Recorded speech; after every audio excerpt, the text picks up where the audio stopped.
The reason that we are here, the Gary, Indiana Bears decided... It's Hammond. Oh, Hammond, sorry. Well, I saw Fort Wayne also give a shout out that they wanted to build a stadium. Not going to Fort Wayne. There is a tweet.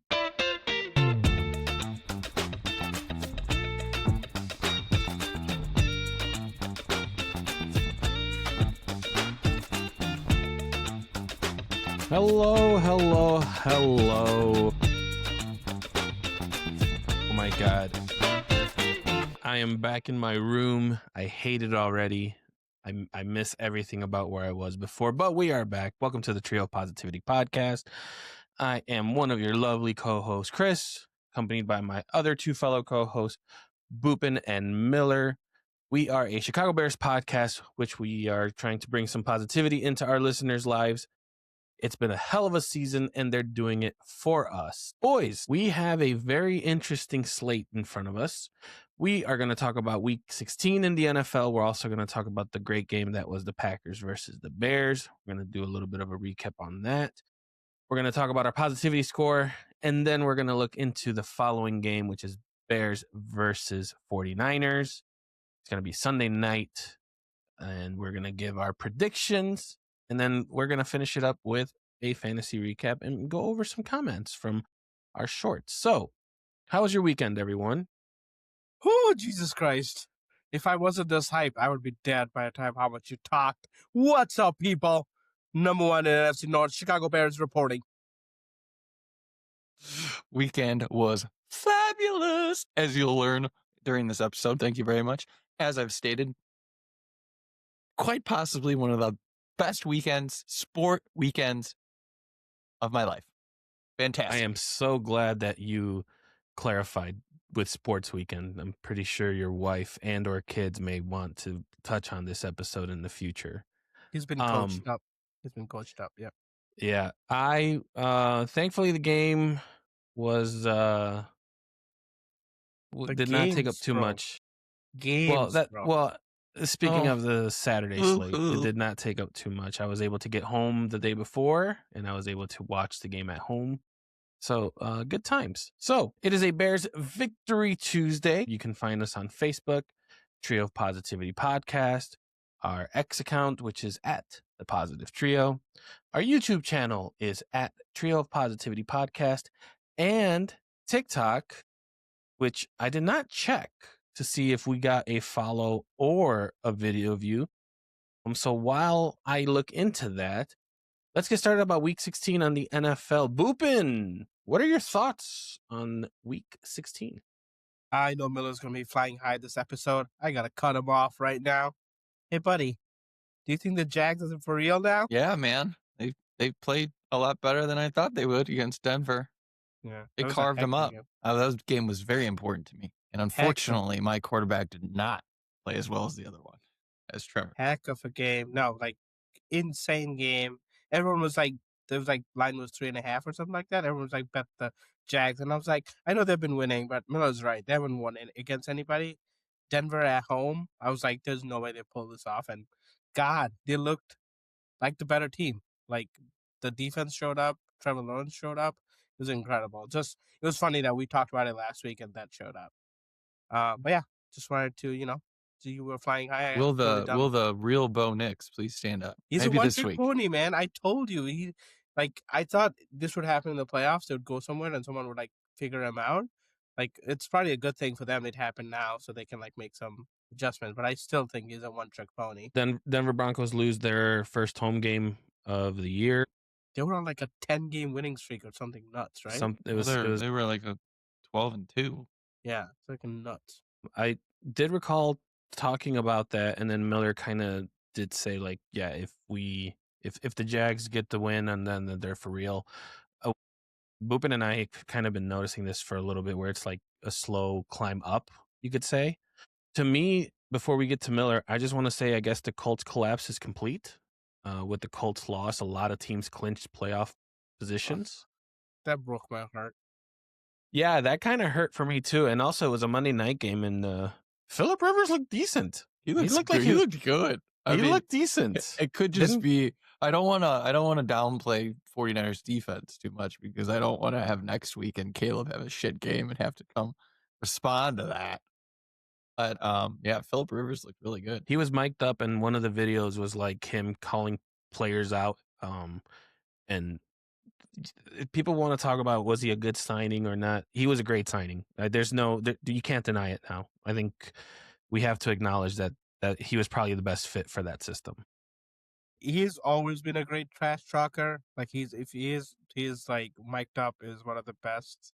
Usually, it's funny that he's not even that like physical of a quarterback, but he was so trash talky. I enjoyed it. It was a good showing. Like I don't know what Richardson is supposed to come off the IR, right? Don't know what they'll do for the last couple of games, but no, I think they already said that he's starting. yeah. So like it was a good send I figured they would have just Rivers. I think Rivers. Rivers. Okay. Oh, I was gonna say if I'm I the could Colts, be wrong on that, but I thought they said.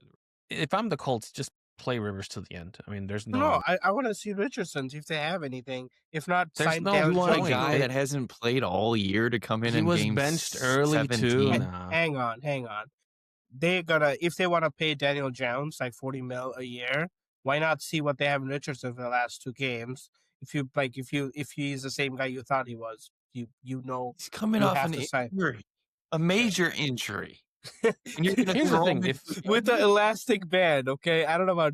I know it's a major injury, but he was wasn't he not out for a ACL. while? I mean, he's Yeah. been out for like He was out for a while, 6 and then he weeks. was benched, and it was a whole thing too. But like, my thing is that you would want to put him on the field if you feel like you're going to get some kind of return if he's going to be used as a trade person. So if he doesn't look great, does he lower the stock of himself No. that's out there? I mean, I don't know. You can't lower his stock very much. It's pretty much already at the bottom.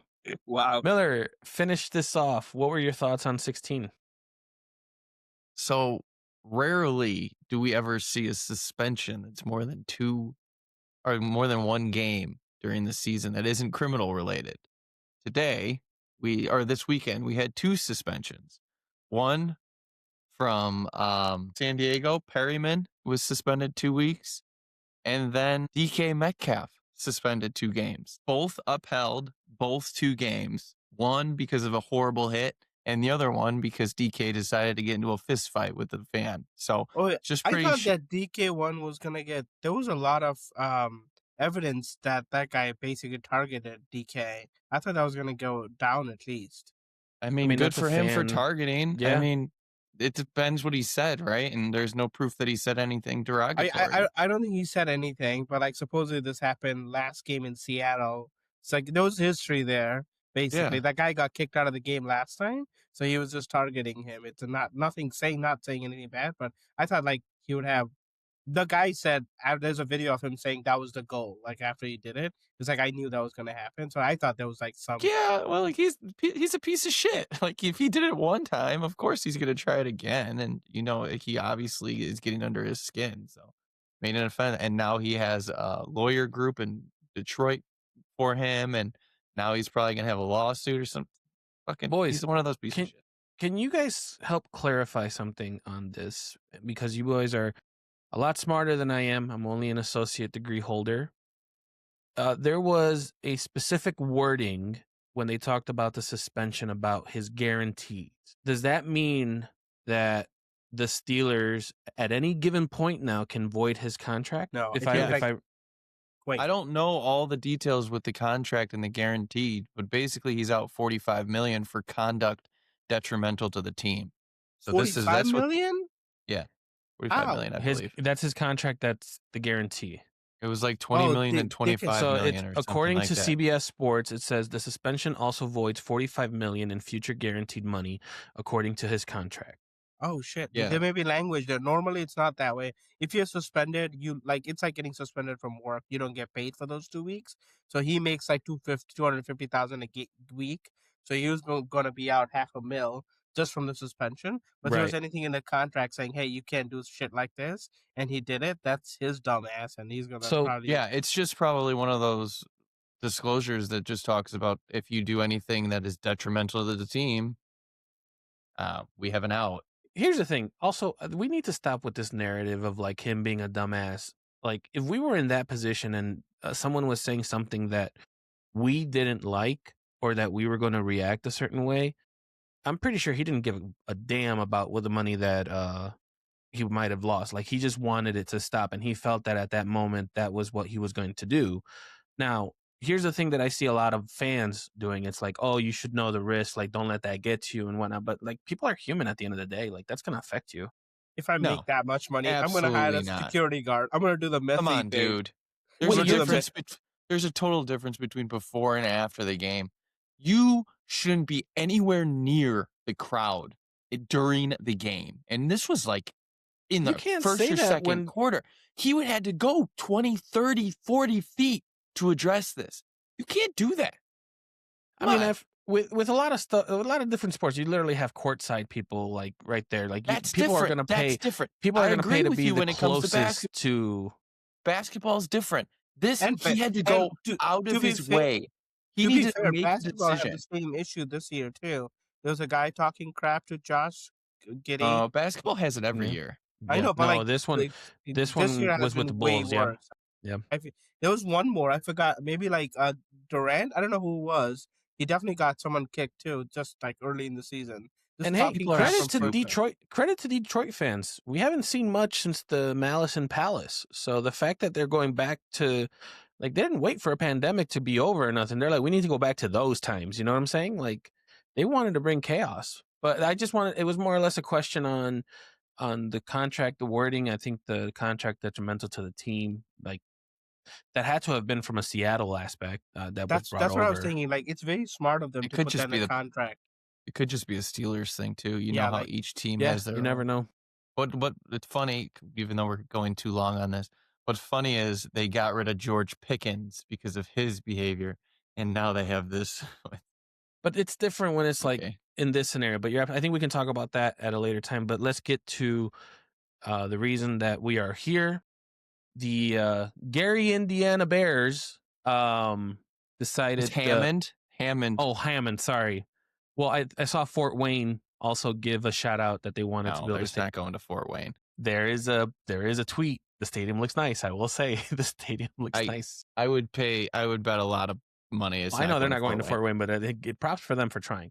But I like to keep. You know what? I'm with you. The Hammond Bears made a comeback, beat the Packers in an unbelievable game in overtime, 22-16. It is now the 6th comeback win,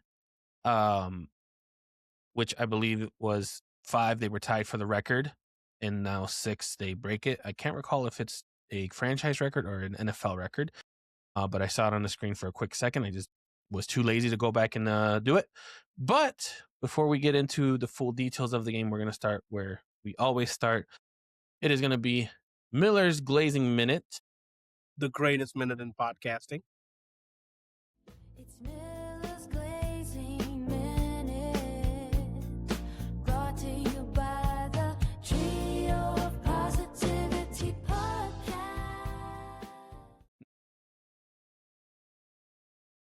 Durham Smythe, the fullback. Snap. Caleb, play fake, looking to throw, going deep, searching for DJ Moore, over the shoulder, catch, made, touchdown Bears! It's over at Soldier Field. The Iceman cometh, the Iceman taketh a 46-yard spiral to the end zone to DJ Moore. 22-16 Bears, 4:50 and over. That call from Jeff Joniak on ESPN 1000. Does anything else really need to be said? The entire city of Chicago basked in the glory of that play, having watched it on repeat at least 20 times from every angle. My quarterback did that. My quarterback beat the Packers in the biggest game of the season, converting arguably the biggest play in Bears play in the last 20 years. That is my scratch that. Our quarterback, Caleb Williams, Iceman. I had to do a mental clock because I did not time the video correctly. You're spot on. You were spot on with the minute. Boopin, your thoughts? Whew, goosebumps again. Goosebumps, man. I've seen that video 30 different angles. Just the cojones to like overtime. Like you can, they already had a possession. We can inch it forward, kick a field goal. Even the field goal was not a gimme either. But man, just the cojones to go for it. You know what? Poetic justice. DJ Moore, who was hurting all game, comes through, puts his body on the line, probably dies on the field right after. Man, I that was one of those games we will talk about it for a long, long time. I am so happy I'm alive and witnessing this right now. Okay, calm down. It's a regular season game. Caleb Williams went 19 of 34 all for we used to see. 250, 2 touchdowns with a quarterback rating of 98.9. Boys, what did you guys think of his performance this game? Okay.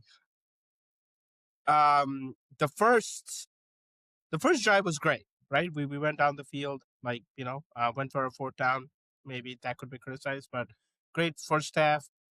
Until the second half, definitely the fourth quarter, the offense didn't do much. It was very tricky conditions, couple of field goals, but um, I knew it was coming down to a Bears game like it has all season, but I don't know, man. There were times where I didn't believe that we were gonna pull it off. Like it just started to feel like one of those Packers Bears game from the 2010s. But hey, we have a team that believes. We have a team that doesn't quit. It was good to see, man. Did not answer the question. So let's go with Miller, because it literally was, how was his performance? And you gave a whole spiel of the whole team again. That's 2 weeks in a row. Miller, thoughts on Caleb's overall performance in this game? It's fucking fantastic, dude. Did you not just listen to that fucking play? That's all that matters at the end of the day. See, No, but realistically, it was a struggle out there for most of the time, but I don't have it in front of me. What did they have? 7 drives on the game? I mean, Green Bay dominated the game. They had time of possession that was almost 40 minutes. That's 2/3 of the game.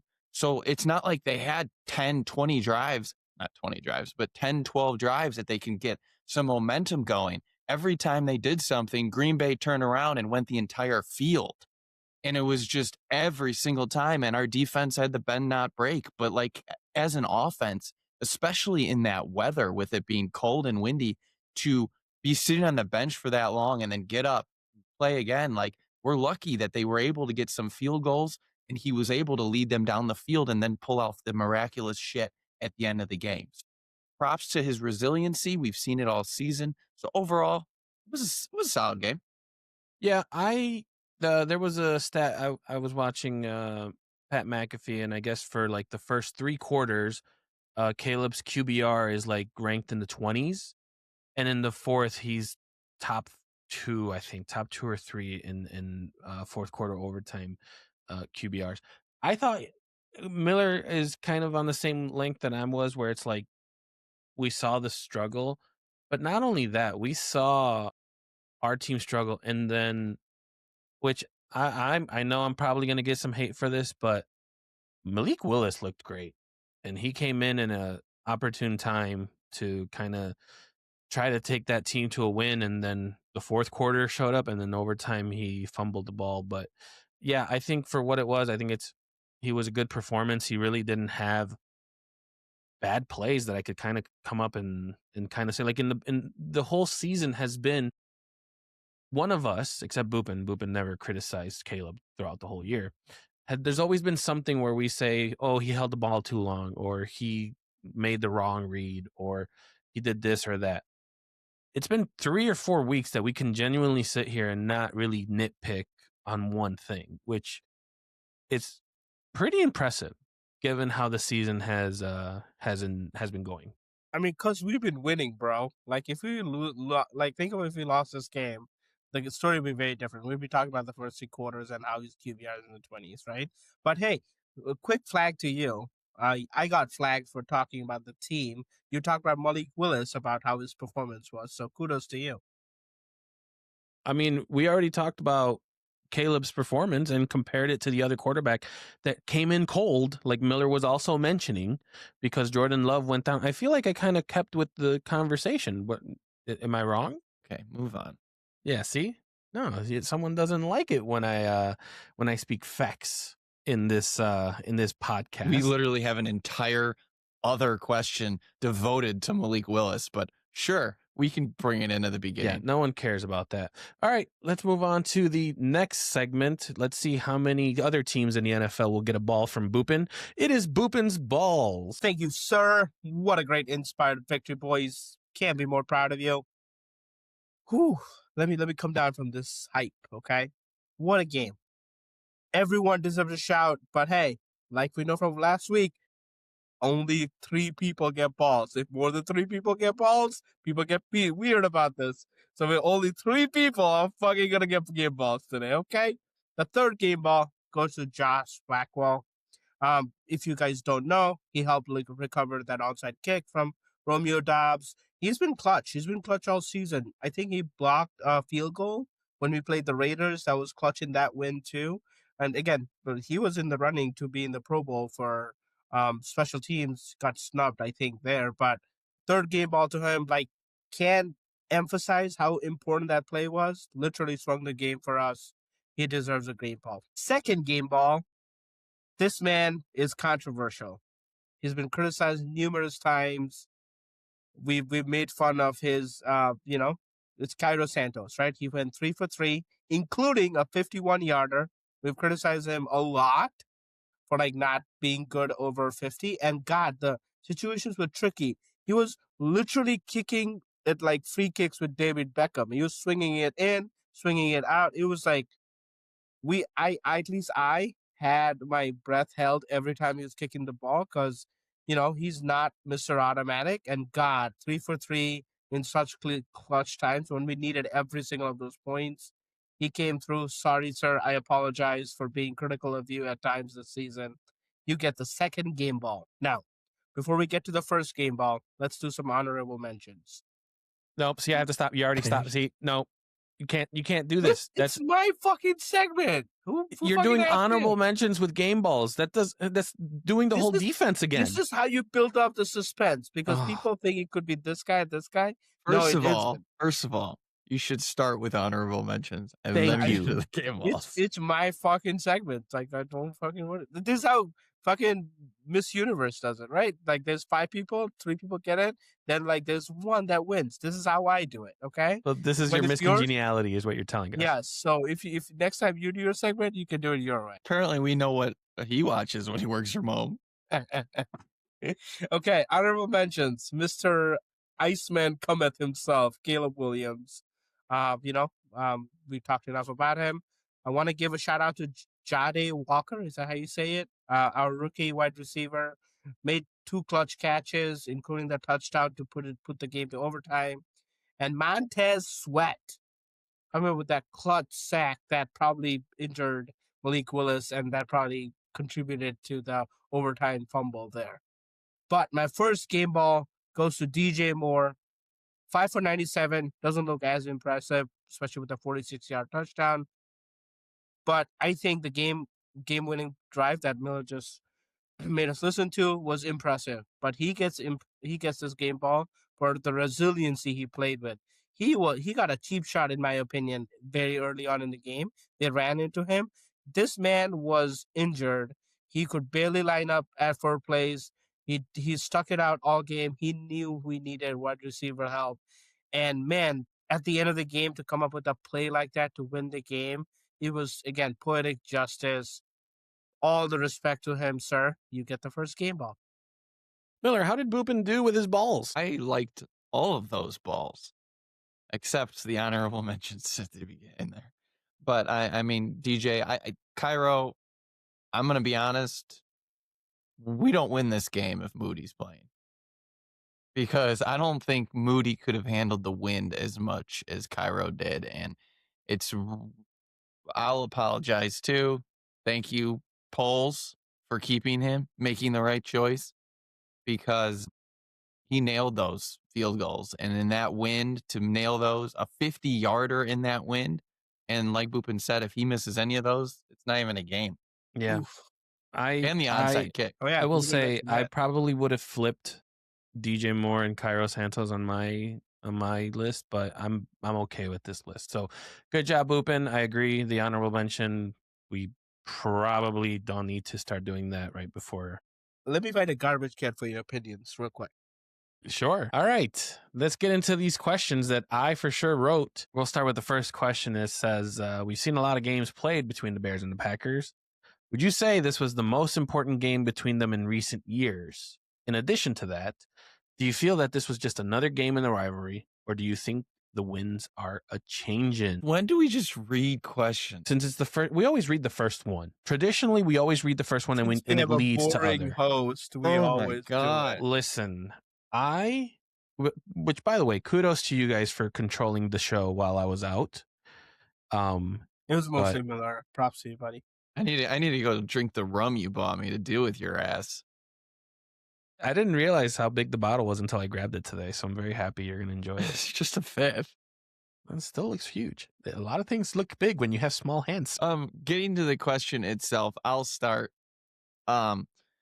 It's the most important game that they've had in recent years. There aren't many times where you have two teams battling it out, specifically the Bears and the Packers, and they're both almost double-digit win teams this late in the season. So 100%, it's one of the biggest games that I can remember for sure. I don't know what the definition of recent years is, but we can go back to the NFC Championship a while ago. That was pretty far ago.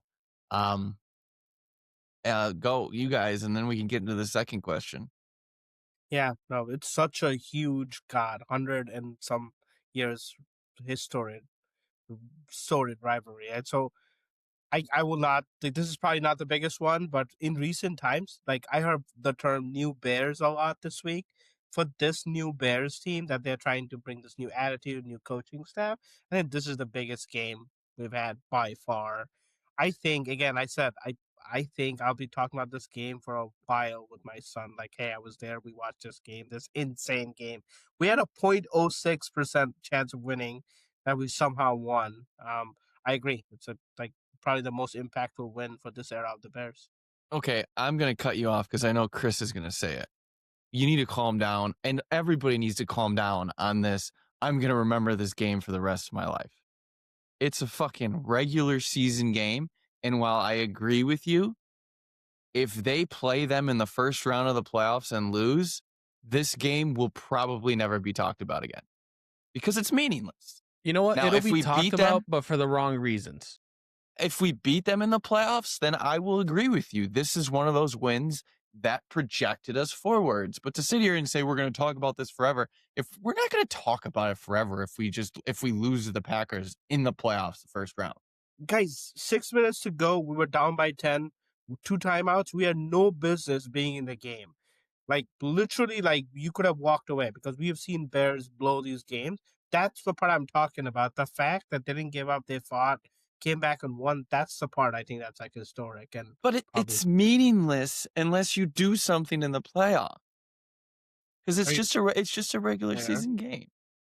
I love that Yeah. I've said nothing, and yet my thoughts are still like being discussed. It's kind of weird. It's a little like out of body experience. So here's my thing, because the question is talked about between the Packers and the Bears. Is this game going to mean something? That's what we really need to be asking.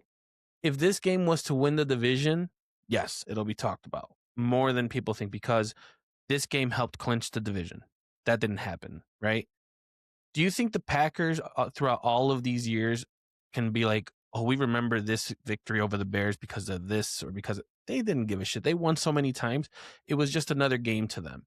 So for me, I'm with Miller in the sense that this game, it was regular season. There's been a lot of other games against other teams. The first one that I thought of right away was Bears Cardinals, where Matt Leinart was playing, and then the Bears' defense just came out of nowhere, got punt return, and then defense, and all of this things to win the game. And then we get the famous, oh, if you want to crown their ass, crown them. That game, that Monday night game, like I think that was impactful, but that has nothing to do with the Packers. So when you're looking at like the Packers thing, is like the Packers were injured. Love was out. If we play against the Packers in the playoffs and Love is there and they win, Packers fans are going to be like, see, if we had Love, you guys wouldn't have won that game. So I'm with Miller. This game will mean more if the Bears do match up with the Packers in the playoffs and we get a win, and then we can say, hey, yeah, we have your number now. We won 2 in a row, especially in a bigger setting. This was big setting. It was the first Saturday night primetime game or something like that, and a lot of America now knows, like, if you didn't think the Bears were for real, now you know they're for real. When you're shaking your head, what you got? I disagree. I like you guys again. Like we were not supposed to be here. We were not supposed to be talking about playoffs. We were supposed to be 500 at our best with the tough schedule we had, right? Like now we're talking about if we're doing the playoffs, it doesn't matter. You guys are forgetting so soon where we came from. Like this team is poised to be good for a couple of years, at least the setup we have, and to win at this juncture to a Time out. team No, to stop. a team that is like Super Bowl favorite since the get go. I get they're injured, so were we. Like you play who you have on the field.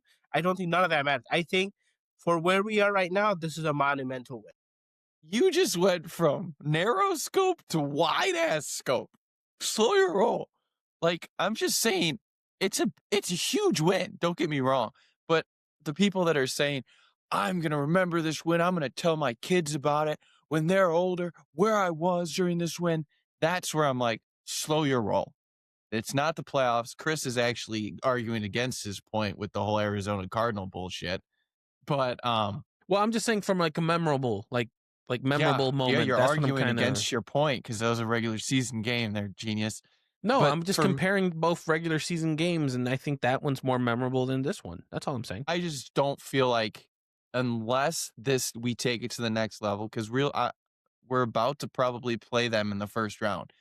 If we win that game, this game is going to be remembered forever because it's that game that put us on the map and made us feel like the 2015 Cubs in that first division series in the playoffs where we beat our rivals. We beat the Cardinals, and that was the first time we were like, fuck, we might be here to stay. We might actually have that change in the wind where we're not beating them every 5 years. We might actually dominate them for a little while. So that's where we need to take that step. Right now, we're with the Packers, we're 1-1. Sure, you can make a fair argument that the Bears should be 4-0 under Caleb against the Packers if it wasn't for a blocked field goal and a fucked up pass. But like realistically, this game is important in the moment.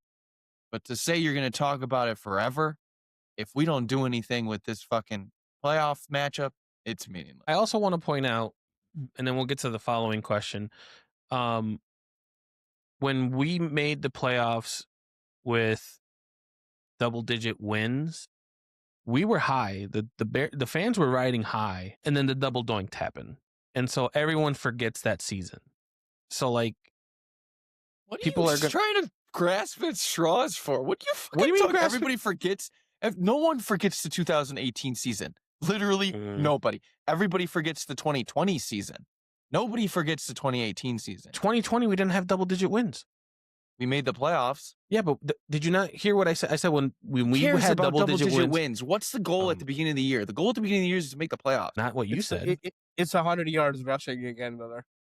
No, see, you guys, this is what I'm saying. You're saying that people forget. No one forgets 2018. Everybody remembers that. People remembers 2018 for the double doink.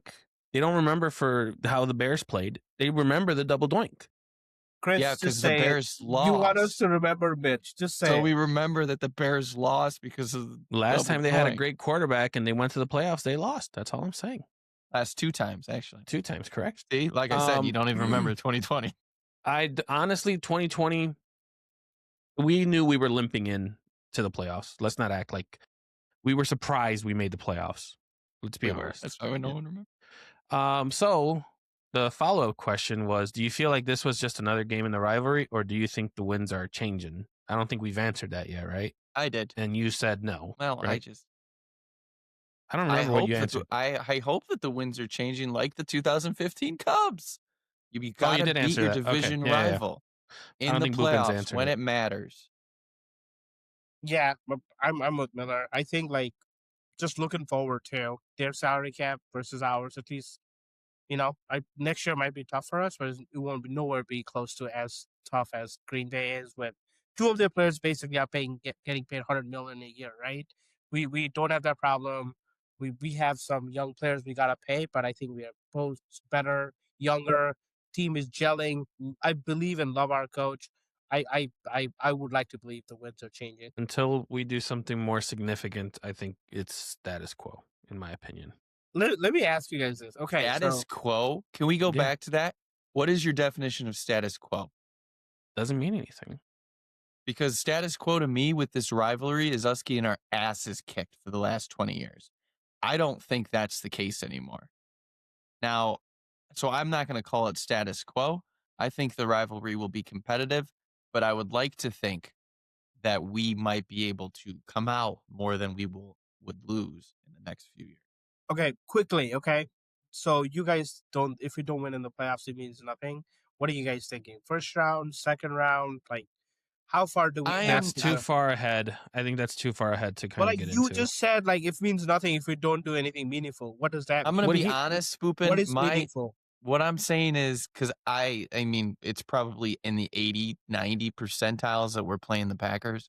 So in my opinion, that game is going to be important. If that game doesn't happen, then this game may be important. I just think that game is next. I'm with Miller. So I'm focused more on the next Bears-Packers game in the playoffs than I am anything else. As far, not like how far we get. I'm with. Sorry, just a quick follow up my part. Mhm. Because if the Packers don't make the playoffs, then this game is just as important if we beat the first round, right?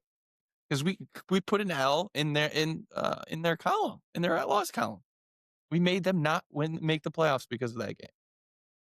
That yes, completely agree. And Because you said meaningful, what does that mean? Like we already won that game. Like what do we have to do next for this to be meaningful with this season? with this season, see the thing is like even if the Bears lost both games against the Packers and we had a high win total, I think it wouldn't have mattered. So like we don't know what this team was when we started. They're a winning team. They're a double-digit team. They're second in the NFC. We weren't expecting any of this. So to kind of then jump to this next conclusion of like, oh, we want the Bears to now be this bigger than life image. Like I feel like I'm not there yet. So I think if the Bears win a playoff game, then yeah, we can definitely Okay, say so a playoff game. a Got it. playoff Okay. game. That's where I'm at. I think if we for whatever, because here's the thing, people forget first seed is still open for us. There's still a shot we get first seed, and that's a bye. We might not meet the Packers if everything goes through and Bears take the 1 seed. If the Bears do meet the Packers and what is it, 7th seed?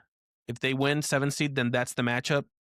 Then yeah, then we'll have something to talk All right, moving on. Moving on. Actually, we just started talking about it, and I'm glad that I didn't look at the agenda because it's kind of just flowing through. So we talked about how there's a chance that they might meet in the playoffs, the Hammond Bears and Green Bay Packers.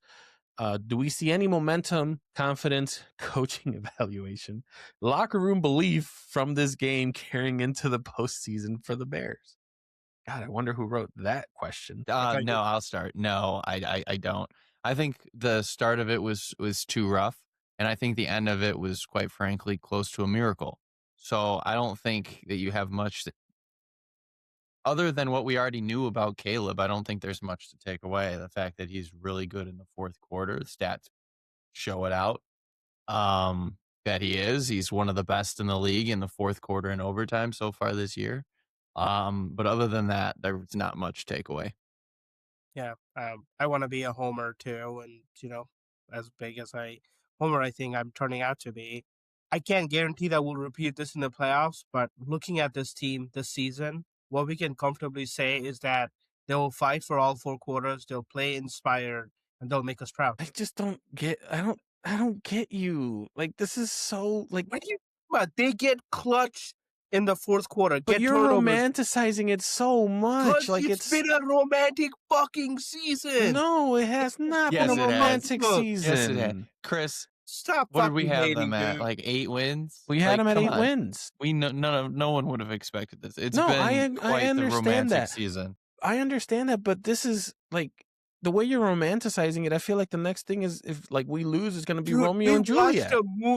We watched a fucking Marvel movie on Saturday. If you don't believe this is romantic, I don't know what is. Yeah, this is one of those moments where you just gotta sit back and enjoy the ride. No one thought we would be here, including everybody here, everybody in Chicago. This is a cake season, regardless of what really happens at this point. It doesn't matter. My But thing is like I'm just- just not a fan of romanticizing it to the point where it's like the players are playing Dude, why do you spirited. watch sports then? It's all No, but here's the thing, you're romanticized. saying- like Cubs but you're winning after 100 years. That was romanticized as fuck. No, but You see not the thing. believe No, that? no, hold on. But and Miller will agree with me on this. The reason why 2016 was huge was because of 2015. That's it. If 2015 didn't exist and 2016 came out of nowhere, we would never stop talking about it because that would have been the ultimate Cubs way to go. It's like the Cubs win and then we suck again. But we had 2 years of consistent winning, and we knew 2016 was our shot to win it. So we were going with that expectation. What you're saying to me is Bears with the Titanic song playing in the background when Caleb threw the ball in the air and then he caught it. I just orgasmed all over the wall in that tears of is joy. literally essentially But, like- what 2015 was. No, that's 2016 for me. No, I can okay, hold okay. it. 2015, I can hold it. Listen, you were guys not might blow your projected load to a lot mean any sooner good. than other people. I can withstand. So don't blame me for withstanding and you guys blowing your load earlier than you should have. Okay? That's all Your I'm saying. comparisons today are just awful. Hey, I just 2015 don't like that. 2015, the Cubs sucked. They were No, they did projected to not. suck. Yes, they were not projected to be playoff contenders. They No, were and where projected did to we be go? middle of the pack. Right. Where did teams. we go? We went to, I believe, was it The the National League National Championship. Series? Yeah. That's got swept. exactly. And then we got Miller's winning- swept. No, No. No, And then we got no, no, no. swept. Hang on, Okay, hang on. to who the Mets. cares? Hold on. We Stop. overachieved. That Right. was the romantic season. No. You overachieved, Yes. but hold on. You overachieved, but then what did the Cubs start doing? They started front loading. They were getting ready to win the following season. They were preparing for it. Okay, We that's don't next have year. I that don't yet know with the what- Bears. That's what I'm saying. We What are you don't have that. talking How, about? how can you have that next year right now? What are you talking about? So you no, think what you think regardless? Okay. We're already in the playoffs, right? We lose 1st round. You Yeah. think next year you're going to be saying that the Bears are going to be 5-6 win team? No, I'm saying the Bears are Super Bowl bound team. Then why are you saying this comparison's wrong? Because it's What- basically the same The thing. romanticizing 2015 of was it. romanticized. No, we I were think living 2016 in the was more. moment. They were overachieving. 2016, there were expectations. There was pressure on the table. They needed to win in order to have a shot. That's And- not romanticizing. I don't know. I think our definition of romanticizing is very much different. I'm not particularly a fan of like this whole like playing spirited and all of this stuff. We had this discussion before. The players, they just play. Like I don't think they really give a shit the way that people think.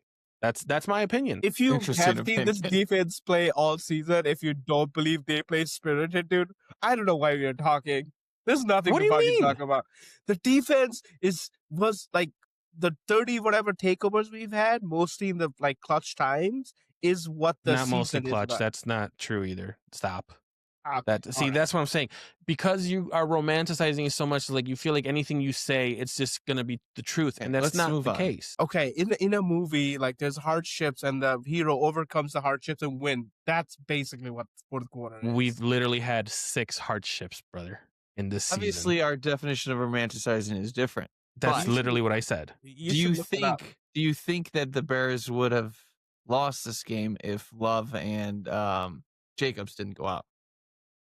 I think the Bears would have lost. Yes, I think so. Our defense has been lights out, but I think they struggled initially against Malik Willis. Like even the broadcaster was saying they were not prepared for a mobile quarterback.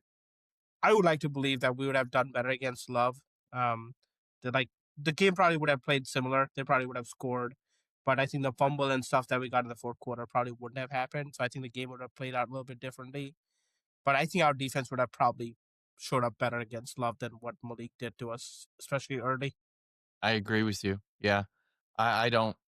It would have been an entirely different game, but I think we would have had just as good a shot to win. In my opinion, their backups played better than they were playing at the time. So it's pretty and it's pretty hard to sit here and say we would have lost because of that. And the one thing to the Packers fans' credit is I haven't heard a lot of people bitching about it. Because I think they knew that Emmanuel Wilson, who ran for 5.9 a clip compared to Jacobs, that was at 3. And then you look at Malik Willis, what he did, 120 through the air, TD, beautiful pass to Romeo Dobbs. And then he added 40 yards on the ground. So it's just like, he added a different dimension. I don't think we were ready for it. And it hurt, but thankfully we still came out with the W. I just felt like the team was driving a little bit more with Love. I think early on the win was definitely making a big factor. I think, correct me if I'm wrong, but I think it was Jordan Love's throw in the end zone that you can tell the wind pulled the ball completely the other direction. So I don't know. I just feel like this Packers team with Love is just very different. Even with the games that I've seen, like against Detroit and stuff like that, like I feel like the conditions might not have been there, but I think they could have probably pulled the win out. I don't know. I feel like the first 3 quarters too, like we weren't really doing much, and then we all of a sudden we just turned it on in the fourth. I don't know how long that can continue to happen, but yeah.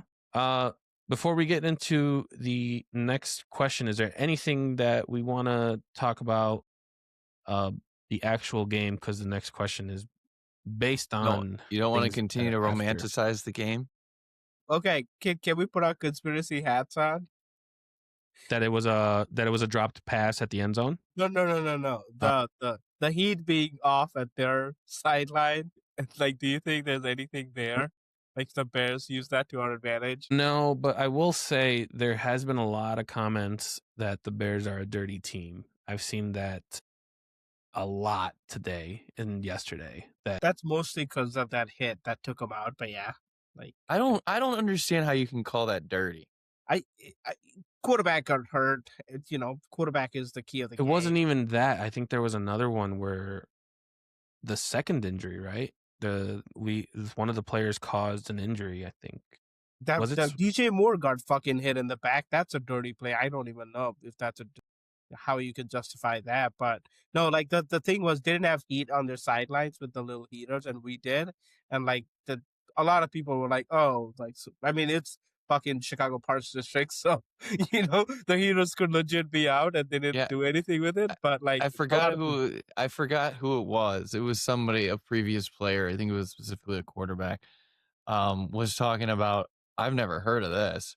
I've heard of 1 or 2 heaters being out, but I've never heard of a whole bench. So the conspiracy sticks. Getting back to, I mean, that hit that Austin Booker had, not to mention he wanted to blow this game with his play at the beginning. 2 15-yard penalties, and then he let Malik Willis run right along round for a 4th and 1. But like, it was a bad play. It was a penalty for sure. But to say that it was dirty, it was nothing like what the Perryman did to the Cowboys guy who's just on the ground. Perryman goes head first with his helmet and leaves right into his head. Like, Jordan Love ducked. He was going, he should have been a little lower, but he was still going in for the hit, and their helmets just. Also, what was funny about the whole heaters thing, they were asking Brady if so do you know if like one side of the heaters doesn't work, you have to get the other side to turn? Like, he was like, no, like I've never heard of that in my life, so I don't know what to say about that. I didn't know that if one of the helmets don't work, the other team also has to turn it off. I didn't know that either, but that is the biggest one, yeah. The communication helmet. But Miller real quickly, sorry. before we talk about the Pro Bowl, we haven't talked about the defense like at all. Well, I was actually going to get there because I was going over the team stats. Bears drew 10 penalties for 105. Green Bay had 4 for 40. The best stat that I could give for the defense was that the Packers had 5 possessions in the red zone, and they were 0 for 5. 0 touchdowns. Yeah.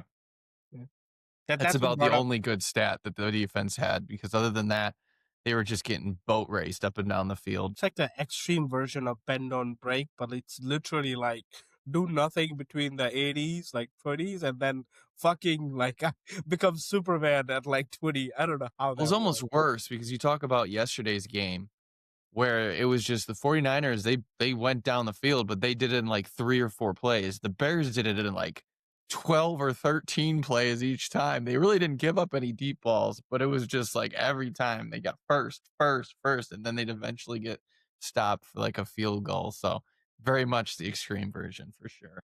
And also Green Bay did a good job of extending drives. They were 6 of 12 on third down efficiency. The Bears were only 2 for 11. It's crazy just to hear you read off these stats and think about how the Bears won this game with 100 yards of penalties, 2 third down conversions, and allowing the team with no punts. Just kind of nuts. Yeah, and then I found the possession time. It was 38-57 for Green Bay, 26-13 for Chicago. Or I'm sorry, not Chicago, Gary Bears. So to put that on the bow, I think we'll go into the positivity score and then we'll talk the next question just to kind of balance it out a little bit. So let's get an update on the positivity score. Miller and I, from the previous week, we did not change. Miller was at an 8.5. I was at an 8. Boopin had the biggest change, leading the positivity score at 9. Where are we at now? Let's start with Boopin because I accidentally saw his score. Again, you guys may disagree, but I thought there was a huge win, momentum win. This is not the Super Bowl, but it's pretty fucking close. 9.5.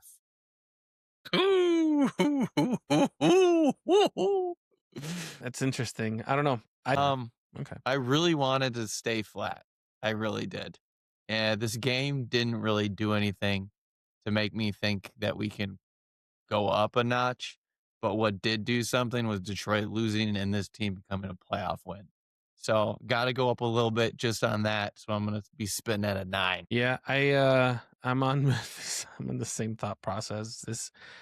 This was this helped clinch a playoff spot for the Chicago Bears. Damn it, I keep saying Chicago. It's not going to happen. Technically, it's still Chicago. Well, no, we'll see. Are you We'll see. hedging right now in case they move so you don't get as In case it's when, brother. It is when. It have is talked when about this. Kansas City already signed That on the dotted deal- line. That deal looks awful for So Kansas. bad. Have you seen that deal? Like, No, give us a little bit of it. so they're building the stadium. They pay rent, but the rent goes into a fund that the Chiefs can use. So basically, they're getting a stadium for free. They pay rent, and also that's their money. Just they have it in a different pile. And I think it's just right on the other side of the river. It's pretty close. So essentially, the state is banking that they're going to make all their money off of taxes. Yeah, and tourism And they're paying, I think, 2/3 of the stadium cost to the state. So the state owns it. They're paying, their taxpayers are paying like 1.9 out of projected $3 million or $3 billion for the stadium. It's fucking Interesting. some liquor tax, crap, blah blah blah. But we've talked extensively. So I'm not gonna do it here, but Bears have a lot of momentum. So even though we all hate it, fucking Kevin Warren. Momentum doesn't help with It's money, different. brother. different. The Bears are paying for their stadium. That's the difference. I know, but like whatever concessions they want, this is the most negotiating right they've ever had. Wait a minute. So you mean to tell me that if the Bears were absolute dog shit, it would not help their move? And because the Bears are doing so good, it's going to help their move? That's what you're trying to... No, it's going to help them stay. They have more negotiating power, I think. Because they're good. Yes.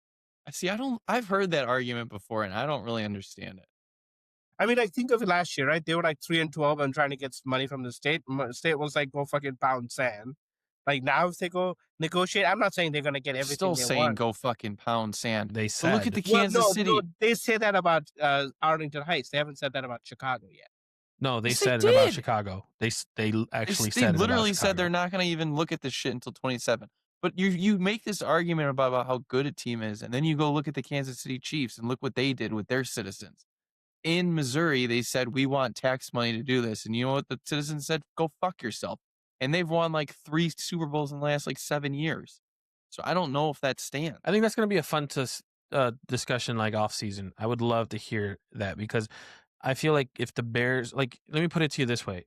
If the New York Jets were awful and they're like, we want to move out of New York and we want to move to fucking, I don't know, a team that wants an expansion team. Like, let's say they move to Oakland. Do you think that Oakland is going to be like, well, you guys suck, so we are going to make it easier for you to come to us? Like, no, I don't think that's. I think we're too much of a franchise. We're too big of a franchise to the city. I don't think it matters that much whether we were good or bad. I think the negotiating would have been regardless. We're too big of a piece. If we want to go to Indiana, then they go to Indiana. I mean, that's not happening. Like I think like they were I gonna wouldn't say that. negotiate. I mean, I don't know, New York Giants and Jets are both in New Jersey, so I mean, like, yeah. there's a lot of other teams that are not in their city. All If right, I think we Chicago can. Bears go to Indiana, I will find a new team. Probably move to the Colts. No, you won't. All right. Yes, I will. No, you won't. I All right. fucking will. We were told that Don't we be a have. Packers fan with your wife. Oh. Maybe. I might have to edit that one out. The Bears will be represented by 3 Pro Bowlers, it was announced. Thuney, Dahlman, and Byard. Do we feel anyone got snubbed? And before you guys say Caleb Williams, no. No. Nashawn Wright, bro. I think that's a name everyone will agree. Yeah, Nashawn Wright is a good one. Freaking Micah Parsons said that from his couch. He leads the league in turnovers. It's a popular one. And I think what Boopin mentioned earlier with Blackwell, I think is another one. I mean, 2 huge plays for a special teamer. I know the guy that they chose from the Niner is like second in the league in tackles. I get it.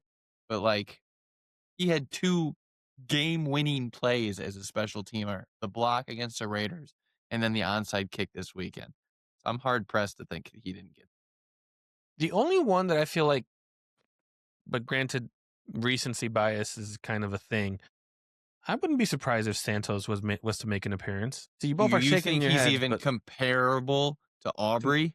no, and Dicker the kicker, like those are the two. Well, Dicker the that's kicker's AFC. AFC. Well, I'm saying the level of play like they are showing is like I'm saying that you could possibly make an argument, but I would probably lose very quickly. I think Wright is the other one, but at the beginning of the season he was Darnell, horrendous. Yeah, like he was horrendous. He's like consistently the best ranked player on our team recently, but man, there's one thing that I read for his position. Like you can even look at Drew Dahlman and Joe Thuney. Like there's name recognition there, right? Wright just doesn't have the name recognition at this point to really take out some of those top tier talents that's already there at right tackle. All right, let's get into our next matchup. It is going to be Bears against the 49ers, Sunday Night Football, another primetime game. The 49ers are favored at -3.5, with the over-under starting at 50.5 and staying at 50.5. So, questions that we always ask when we look at previews. What do the Bears need to do to win this game? Miller, start us off. My answers are going to be pretty straightforward. And for the Bears, we need to run the ball, and we need to run successfully. If you watched the game yesterday with the Niners and the Colts defense was like butter, and they just let them drive up and down the field.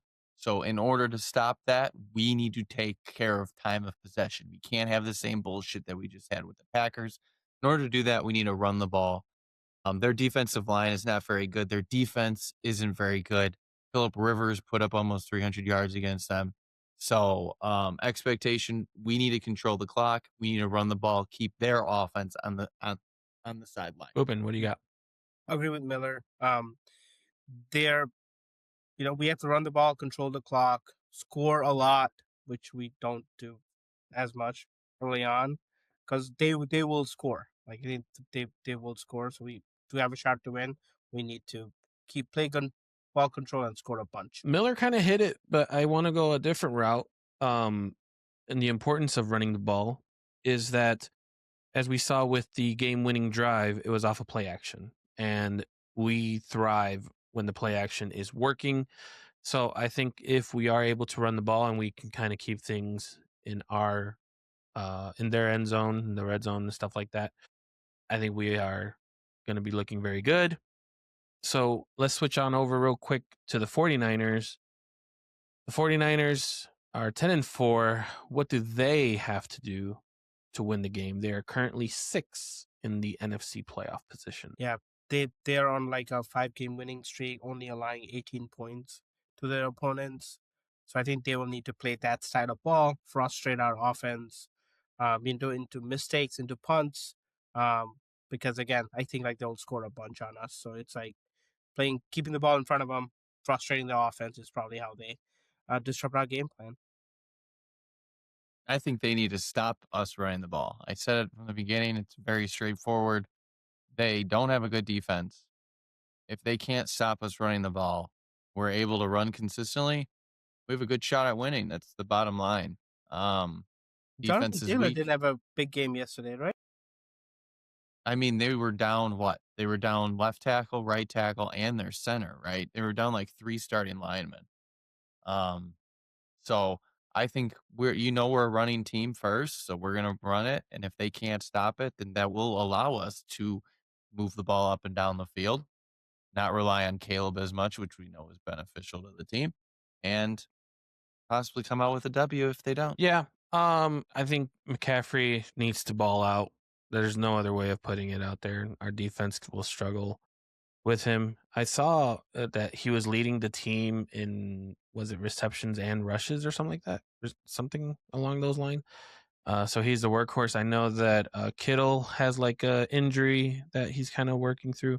But Boopin said it best. They are currently on a 5-game win streak, and they've beaten on teams that I believe everyone should be able to beat in the NFL. So this is going to be very much a very important game for all parties involved.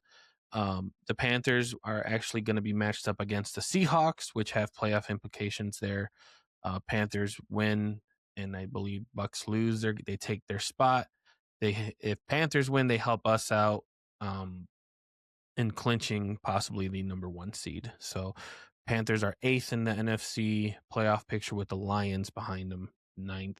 So with that, let's get into our predictions. We all picked the Bears to win. We all get an extra notch in there. So Miller and I are consistent with 12-4 records this year. Boopin is struggling behind us with 11-5. Boys, it is another primetime game. What do we got? There's a lot of talk about the current situation that both these teams are in. Bears playing on Saturday, Niners playing on Monday, Sunday night, 2 extra days. But the Bears are going to lose. I just feel like this game against the Packers, it was one of those games that just it's going to take longer than 24 hours to get out of your system. I hope it doesn't happen, but I think with everything being said, both these teams need to play for something, and I think the Niners offense is just a little too good for us right now. And I think the Bears lose. The Bears are going to lose, let's say 31-24. Wow, high-scoring game. Boopin, go ahead. Okay, boys, I'm done doubting the Bears. I wanted to play it safe. I'm always like hedging. I'm done doing that. I want to believe in this team. It's going to be tough. It's a really good opponent. They have something to play for. It's going to be really, really tough, but I think we pull it off. We get the dub. It's going to be a close game, 27-26. I'm assuming you mean Bears. Yes. Still trying to figure out how they're going to get 26 points, but hey. You wrote it already. I wrote it in my own spot. It's not fair. You get to go third every time, by the way. I'm the host. Or not the host. I'm the guy leading this. So yes, You're I a get some co-host, I luxury. heard. Yes, I get luxuries with being the one that presses all the buttons. My thing with this game is that it's going to be another primetime game, and we're kind of getting used to it. I think of all the games that we've probably called, this is the one where it's like, now you have something to play for, because if the Bears win, given the Christmas schedule that's going to be coming out, we'll know if the Lions are going to be involved still. I believe if the Lions lose, they're out, so that's done. Packers lose, Bears win. Bears win the division. So this is going to be the game that we will know our future depending on how we play. So this is Well, where we'll we know control. that we're gonna win the North. We Right. won't know our future. We'll still have second but or for third. the division. But what I'm saying is this is where we control our future. Remember the whole like controlling our destiny? This is a prime example of what I mean about controlling This is your not, destiny. though. This is though because you still they don't will Based on what you know. understand how just that said, works. it's It is. not. You still Everybody don't else understand how it works. So, because we'll know the results of all the other games, I think we will be crowned kings of the North. The Bears are going to win, and I believe it's going to be 27-20. So you think we're gonna already know that we won and we're still gonna do it? Yeah, because I'm looking at oh well, I got to go back. I was looking at the NFL schedule, and apparently there's 3 games on Christmas and then 2 on Saturday. So Detroit plays Thursday, Packers play Saturday.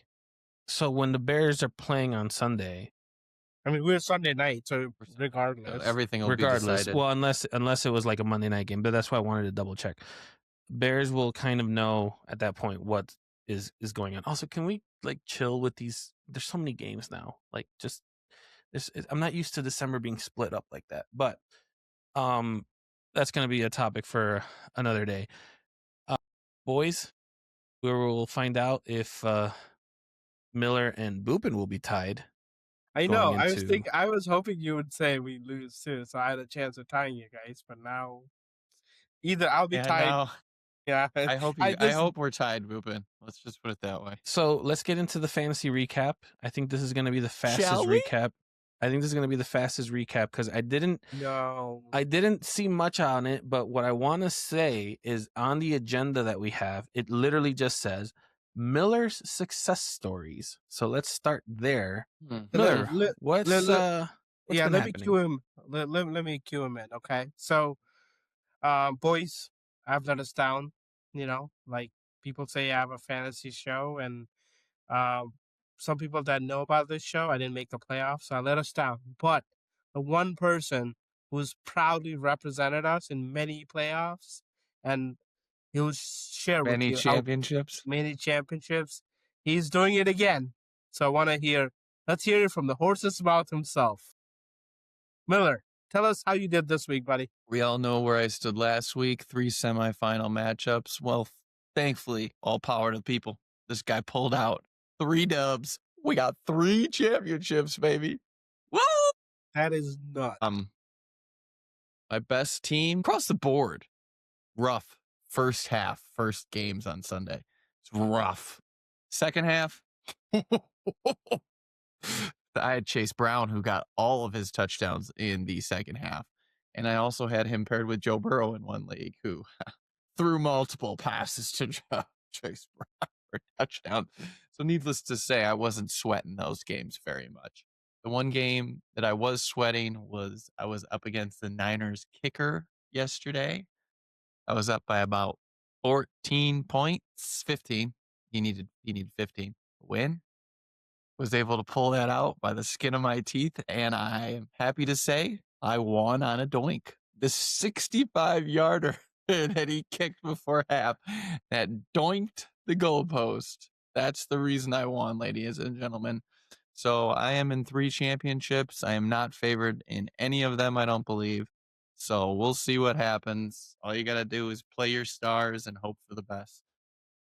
But yeah, that's my story. I'm sticking to it. Hopefully I have 3 crowns on my head next week. Wow. Like, and the kicker has had, like, he was perfect all season, right? Or something crazy like Yeah, that. he's good. Yeah. Yeah, He's only had 2 games above 15. I wasn't worried until got a little too close. I did make the playoff in my family league, but doesn't matter. No one cares that The league. family with your son. Yeah. Not yet, but maybe next year. But yeah, I did make it that one. Just want to count, but no. I think I failed all of us. Next year will be different. I'll be taking tips from Miller about who to draft. I let's see. think this was the one year that Miller was most helpful in the draft, and Boopin was supposed to help me, and he didn't. So you both failed me. You quit like week 6. No, my team quit. I was filled with injuries. What do you mean? I don't want to. Don't bring me back. It was a into rough this. year for You had for Joe injury. Burrow and Jamar Chase. Yeah, and when did Burrow go out? Yeah. week Yeah. four. Pivot. No, we don't do that here. But speaking of injuries, let's hear what Boopin recommends with Yeah. some of the news that we have. Jesus, double backup quarterbacks everywhere. Jordan Love, as we talked about, exited the Bears-Packers game. He has a concussion, but he's been limited in practice, so possible for this week. Keep an eye out for that. Chiefs backup Gardner Minshew hurt his ACL. He's out. So now their His third knee, stringer. not an ACL. No, his knee is out. I'm sorry. Sorry. Mahomes had the ACL. That's what I'm reading. The new quarterback is Chris Oladokun. Never heard that name before. Mr. Lamar Jackson hurt his back. He's considered day to day. Key matchup against the Packers this week. We'll see how that goes. That Packers Ravens Saturday night game might be backup on backup. We might want Huntley to play over Lamar at this point. He doesn't look that great. Let's see. George Kittle left again. He does this every game after having a really good dominant 100-yard game. He left with an ankle injury, did not return. Something to monitor this week.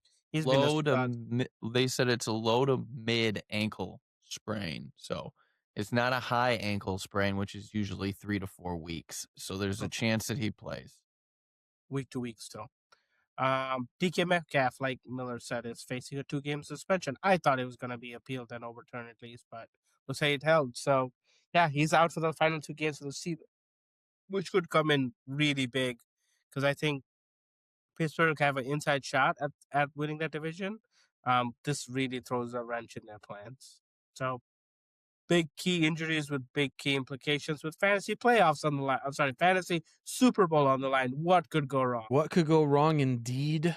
Do I play Bo Nix? Against It's Bo Nix or Tyler Shaw, I think. Those are my options. Bo Nix is against the Chiefs. Yeah. It's a tough matchup. Bro, Chiefs gave 23 points to Cam Ward. You predator. I'm a little nervous trusting Bo Nix, but I'm probably going to go with him. I'm not going to trust the Saints quarterback, even though he's been playing. Denver's favored minus 13.5. Yeah. And for all you kids at home, just take a little extra time to open your presents, go play with your toys, go build that Lego set because these games on Christmas Day are going to be awful. Yeah, they're forcing people to spend time with their family, which is kind of because the Cowboys are going against the third string of Washington. Detroit's going against the third string of Minnesota. Yeah. And then who's the last game? They're going against Chiefs Broncos. Chiefs Broncos. The Broncos are going against the third string. It's just going to be so bad. People bet responsibly, but maybe a parlay on all the favorites. Gamble, please. Gamble. You'll get a minus 300 on that parlay. Boys, this is the longest episode that we've done, so I'm going to end the segment with some of the comments that we got on our shorts. There's a really funny one in Spanish, but I feel like I'd have to explain that one for you guys, but I am not going to do that. So we're just going to go over two comments that we got on our shorts. The first comment came from the short exactly what the Bears needed to show, which was against the Browns, is at 22 TGA. He wrote, I agree against the number 2 defense in the league was great. And even the sacks Miles did get. The next ones, he was pushing for Caleb, dish and dash as usual. Myles Garrett, bro, continues to just be impressive all around. And then my favorite comment of the day on that same video is from Landon Roberts, 6710, who is becoming a favorite on our group. When talking about the Bears win over the Browns, he wrote, gave them belt to motherfucking ass. Take this momentum and crush the Packers. FGB Bear Down with the Bear logo. And surely enough, we did that.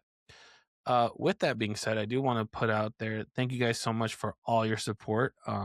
We've actually hit 25,000 views on YouTube. Woo! Which is the most at this moment. We also have reached a high number of subscribers at 28. So thank you guys for subscribing. We hope you guys are enjoying the content that we're giving you.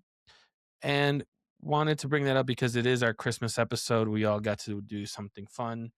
I have a big, and then there's that. So we're being very festive today. So we want to thank you guys for that. And it's the end of the episode. And you know what? Boopin, send us home. Boys, again, we appreciate these comments. Keep them coming. Okay, you got to talk louder than that. I didn't realize how loud the song was. So go ahead. Okay. Thank you for the comments. Thank you for subscribing. We appreciate you guys. Let us know how we are doing. What we think is good. What we think is dumb. Keep on commenting. We love it. Thank you for listening. Thank you for this positivity. Hey, fingers crossed for this weekend. Let's go Bears. Wave those towels, bitches.